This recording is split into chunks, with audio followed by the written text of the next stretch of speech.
औज़ुबिल्लाहिमिनश्शैतानिर्रजीम बिस्मिल्लाहिर्रहमानिर्रहीम। अस्सलाम वालेकुम नाज़रीन, मैं हकीम मुदासिर शाह आसिफ अहमद अपने यूट्यूब चैनल में आप दोस्तों को खुश आमदीद। नाज़रीन, आज का जो नुस्खा है ये हैज़े के बारे में है। आज मैं आपको इस वीडियो में बताऊंगा हैज़ा किसको कहते हैं। अक्सर दोस्तों को इसकी पहचान भी नहीं पता होता कि हैज़ा किस चीज़ को कहते हैं। आज मैं आपको हैज़े के बारे में बताऊंगा और इसकी अलामात वजूहात बताऊंगा कि हैज़ा किस वजह से हो जाता है, क्यों बंदे को हैज़ा हो जाता है, और इसके लिए आज बेहतरीन एक ज़बरदस्त किस्म का नुस्खा आपसे शेयर करूँगा। नाज़रीन, आपने ये वीडियो आखिर तक लाजमी देखिए ताकि आपको एक एक बात की अच्छी तरह से समझ आ सके। नाज़रीन, हैज़ा जो है ये एक जरासीम मर्ज है और इसका नाम है वेब्रियो कॉलरा, और ये ज़्यादातर जो है ये आंतों का मर्ज है। आंतों में इन्फेक्शन की वजह से या ये जो जरासीम है वेब्रियो कॉलरा ये आंतों में जाकर अपना कोई ना कोई जो है रिएक्शन देता है, जिसकी वजह से जो है हैज़े का मसला बन जाता है। नाज़रीन, हैज़ा जो है इसको आंतों के ख़तरनाक मर्ज़ों में शुमार किया जाता है, क्योंकि हैज़ा जो है अगर किसी बंदे को हो जाए तो बाज़ दफ़ा तो ऐसा होता है कि बंदा जो है वो पानी तक नहीं मांग सकता और इतनी तेज़ी के साथ इसका रिएक्शन होता है कि बंदा जो है वो एक्सपायर हो जाता है। और ये एक ऐसा मर्ज़ है जो बच्चों से लेके बुजुर्गों तक, बूढ़े लोगों तक किसी भी उम्र में ये हो जाता है। होता क्यों है ये मैं आगे चलकर आपको बताऊंगा कि ये होता क्यों है, किस वजह से ये जो कॉलरा है, जो हैज़ा है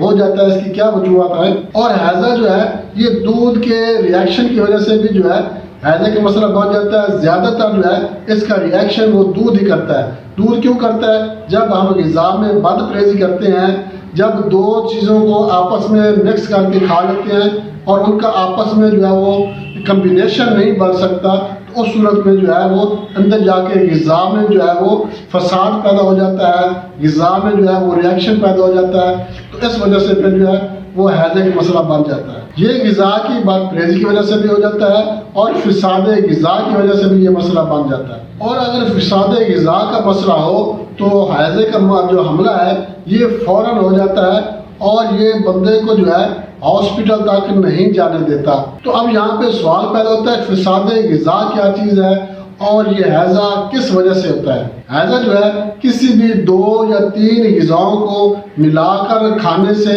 उनमें जो है रिएक्शन पैदा हो जाता है, इनका आपस में कम्बिनेशन नहीं होता। तो इस सूरत में जो है वो आंतों में जो है वो रिएक्शन आ जाता है और हैज़े का मसला बढ़ जाता है। बाद दफ़ा मरीज़ को उल्टियाँ आना शुरू हो जाती हैं और इसके अलावा जनाब मरीज़ जो है वो कमज़ोर हो जाता है, लूज मोशन लग जाते हैं, पेट में दर्द शुरू हो जाता है, टांगें जो है वो दर्द करने लग जाती हैं। और बाद दफ़ा तो ऐसा होता है मरीज़ की जो आँखें हैं वो 2 घंटे के अंदर अंदर जो है वो धंस जाती हैं और ऐसे महसूस होता है कि मरीज़ जो है वो सालों से बीमार है। नाज़रीन, हैज़ा जो है ये गंदे पुराने गले सड़े फ्रूट खाने की वजह से, केमिकल लगाकर पकाने वाले फलों को इस्तेमाल करने की वजह से, बगैर धोए इनको इस्तेमाल कर लेते हैं। उसके अलावा जो खुले आम बाज़ार में खाने होते हैं जिन पे ऊपर जो है वो मक्खियों की भिड़बनाहट होती है, सारे शहर की गर्द होती है वो उन जो है वो खानों पे होती है, उनके खाने के इस्तेमाल की वजह से भी ये मसला बन जाता है। और बाज़ दफ़ा दूध को अगर गलत तरीके से इस्तेमाल किया जाए तो उस सूरत में भी जो है वो हैज़े का मसला बन जाता है। अब यहाँ पे जो फ़साद ग़िज़ा है मैं आपको 1-2 मिसालें दे देता हूँ। मिसाल के तौर पर अगर आपने चाय पी है और चाय पीने के कुछ देर बाद आप अगर कोक इस्तेमाल कर लेंगे तो आपका क्या ख्याल है, आपका मैदा सही काम करेगा? लाजमी बात है उसमें जो है चाय में दूध है, पत्ती है और जो बोतल है इनका आपस में कम्बिनेशन नहीं बनता। जो ही आपने चाय पिया और उसके बाद आप कुछ देर बाद आप अगर बोतल इस्तेमाल कर लेते हैं, कोल्ड ड्रिंक्स, कोक वगैरह, तो मैदे में जाके, आंतों में जाके उनका जो है वो फ़साद ग़िज़ा का मसला बनना है और लूज मोशन लग सकते हैं, उल्टियाँ आ सकती हैं, पेट में दर्द हो सकता है। इसी तरह तरबूज खाने के बाद, ककड़ी या खरबूजा खाने के बाद अगर आप पानी पी लेते हैं या दूध, चाय या फिर उसी तरह कोल्ड ड्रिंक्स आप इस्तेमाल कर लेते हैं तो भी यही मसला बनेगा। तो इसको कहते हैं फ़साद ग़िज़ा। मतलब कि 2 चीज़ें या 3 चीज़ें या 4 चीज़ें आप अगर इकट्ठी खा लेते हैं और उनका आपस में कम्बिनेशन नहीं बनता तो इस सूरत में जो है वो फ़साद ग़िज़ा बन जाती है और मैदे में जाके, आंतों में जाके इन्फेक्शन पैदा हो जाती है, इनका फ़साद बन जाता है, इनका आपस में कम्बिनेशन नहीं बनता और जो है वो रिएक्शन हो जाता है। बाज़ दफ़ा जो है आंतों में जो है वो सोजिश बन जाती है, الٹیاں وغیرہ آنے شروع ہو جاتی ہیں. تو یہ چیزیں جو ہیں ان سے پرہیز کرنا چاہیے. جو غذا ہے وہ اصولوں کے مطابق کھانی چاہیے، حفظان صحت کے اصولوں کے مطابق، اور غذا کو کمبینیشن کے طور پر استعمال کرنا چاہیے.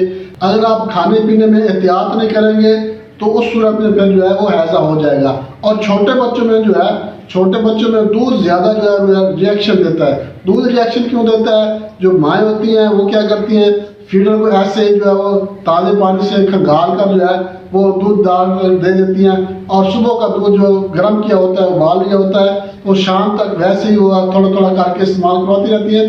تو یہ ماؤں کی بد پرہیزی کی وجہ سے، بے احتیاطی کی وجہ سے جو بچہ دودھ پیتا ہے تو پھر اس دودھ کا ریئیکشن آ جاتا ہے، بچہ الٹیاں شروع کر دیتا ہے، بچے کو لوز موشن آ جاتے ہیں. دوسری کی طرف جانے سے پہلے میں آپ سے ایک چھوٹی سی ریکویسٹ کروں گا، آپ ہمارا چینل آصف عمر اپنے یوٹیوب چینل لائک اور شیئر ضرور کریں، اور ہمارے جو نئے دوست ہیں ان سے میں ریکویسٹ کروں گا وہ ہمارا چینل سبسکرائب کریں اور بیل آئکن پہ کلک لازمی کر دیں تاکہ سب سے پہلے نوٹیفیکیشن آپ کو ملے. تو ناظرین نسخے کی طرف چلتے ہیں.